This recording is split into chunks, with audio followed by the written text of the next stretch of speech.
నీవేనా సంతోషగానము, రక్షణ శృంగము, మహాశైలము.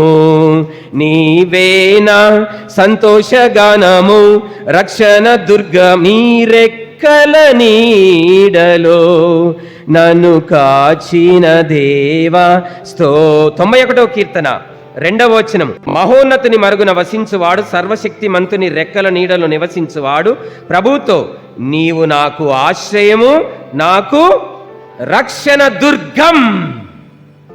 నీవే నాకు రక్షణ దుర్గం. క్రీస్తును నమ్ముకొని సొంత రక్షకుడుగా ఒప్పుకొని మనం రక్షింపబడ్డాము. దీన్ని గతకాల రక్షణ. కొన్ని రెఫరెన్సులు చూసుకుందాం. ఎఫెసీ 2:5-8 చదవండి. దేవుని కృప వలన, దయ వలన, మన విశ్వాసము వలన మనము రక్షింపబడితిమి. Present టెన్సా, future టెన్సా?